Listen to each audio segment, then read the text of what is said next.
I see that it's now working. So apologies for that. We had some technical issues, so we will actually start again. So for all of you who were already connected, that you can hear the beginning of the intervention. So Executive Vice President, if I could ask you to start again, please. Thank you. Good morning once again. After some rehearsal, I will start for a second time. So it's almost inconceivable how much life has changed since we presented our European semester country reports in February. We had lowest unemployment figures in decade, we had highest employment levels ever recorded, and every EU economy was growing. 3 months on, we face a deep recession that is hitting every country in Europe and actually across the world. The speed and the degree of the recovery will primarily depend on how we can get the virus under control and safely restart economic activities. Our economic policy response will also matter a lot. Some countries will find it harder to get back on their feet than others.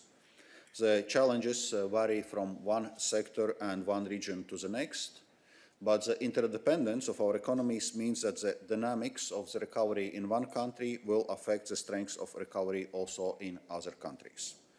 So we need a response that is tailored yet coordinated, and this is what exactly this spring European semester package aims to provide. I will focus on the main points of the country-specific recommendations. Paolo will give more detail on other aspects and on the specific reports on Greece, Spain and Cyprus. Nicola will inform you about the main elements regarding the social and employment aspects. The European semester has been recast and streamlined to guide and support member states for the immediate and the next stage of this crisis. Urgent priorities include investing in health, protecting jobs, making sure companies have enough liquidity, and tackling the impact on the society. This should allow us to preserve our productive capacity and cushion the impact on workers and companies as much as possible. As we shift from emergency to recovery, we need to put our economies back on track towards sustainable and inclusive growth. For this, we will continue to be steered by the agenda of competitive sustainability presented by last year's annual Sustainable Growth Strategy. It has 4 aspects: economic stability, fairness, environmental sustainability, and productivity. The focus must be on strengthening the resilience of our economies and making them fit for the future. We can do that by turning them greener and more digital. This will allow Europe to become global frontrunner in new technologies, boosting our competitive power. For that, we need to have the right kind of investment in people and technologies, as well as reforms to improve productivity and the business environment. In that regard, savers and investors will play a vital role for the economic recovery. They need to have a confidence to invest through capital markets, and companies need to be able to access diversified sources of market-based financing anywhere in the EU. That is why, more than ever, we need to speed up the progress with the Capital Markets Union. In terms of economic stability, Member States' public finances play a key role. As you know, we activated the General Escape Clause under the Stability and Growth Pact. This allows Member States to temporarily depart from the recommended adjustment path in order to address the pandemic, sustain the economy, and support the ensuing recovery. These measures, however, will cause deficits in all Member States to go well above 3% of GDP. Therefore, we have prepared reports to analyze this in line with Article 126.3 of the Treaty, for all Member States except Romania, which is already under the excessive deficit procedure. In all cases, apart of Bulgaria, we concluded that the deficit criteria of the treaty is not complied with. In normal times, this would lead to the opening of an excessive deficit procedure. But these are exceptional times, so we consider that a decision on whether to place Member States under excessive deficit procedures should not be taken now. The Stability and Growth Pact is not suspended.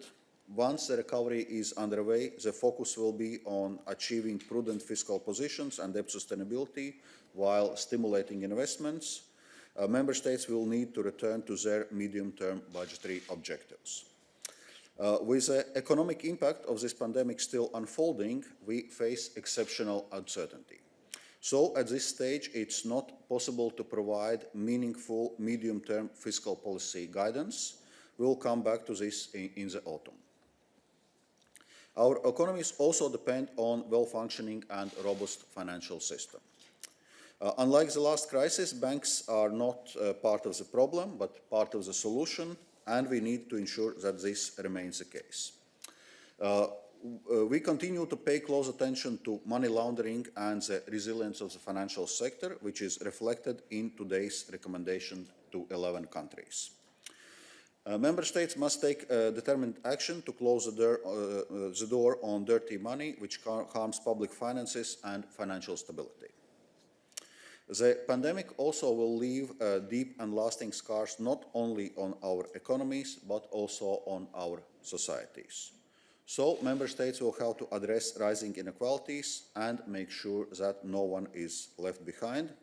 The recovery has to be fair and inclusive. Next week, we will unveil how we intend to support Member States in their recovery efforts. I will not go in detail on this, but there is one part I wanted to raise. A substantial part of the money as part of our recovery instrument will go to a new recovery and resilience facility for all Member States to fund public investment and reforms aligned with the EU priorities. And European semester and the country-specific recommendations, which we put forward today, will provide guidance for Member States while preparing their recovery and resilience plans and consequently accessing financing from the Recovery and Resilience Facility. So, to conclude, this is a global crisis, this is a horizontal economic crisis, so we need coordinated response to this, and that's what this European semester cycle intends to provide. Thank you. Thank you very much, Commissioner Gentiloni.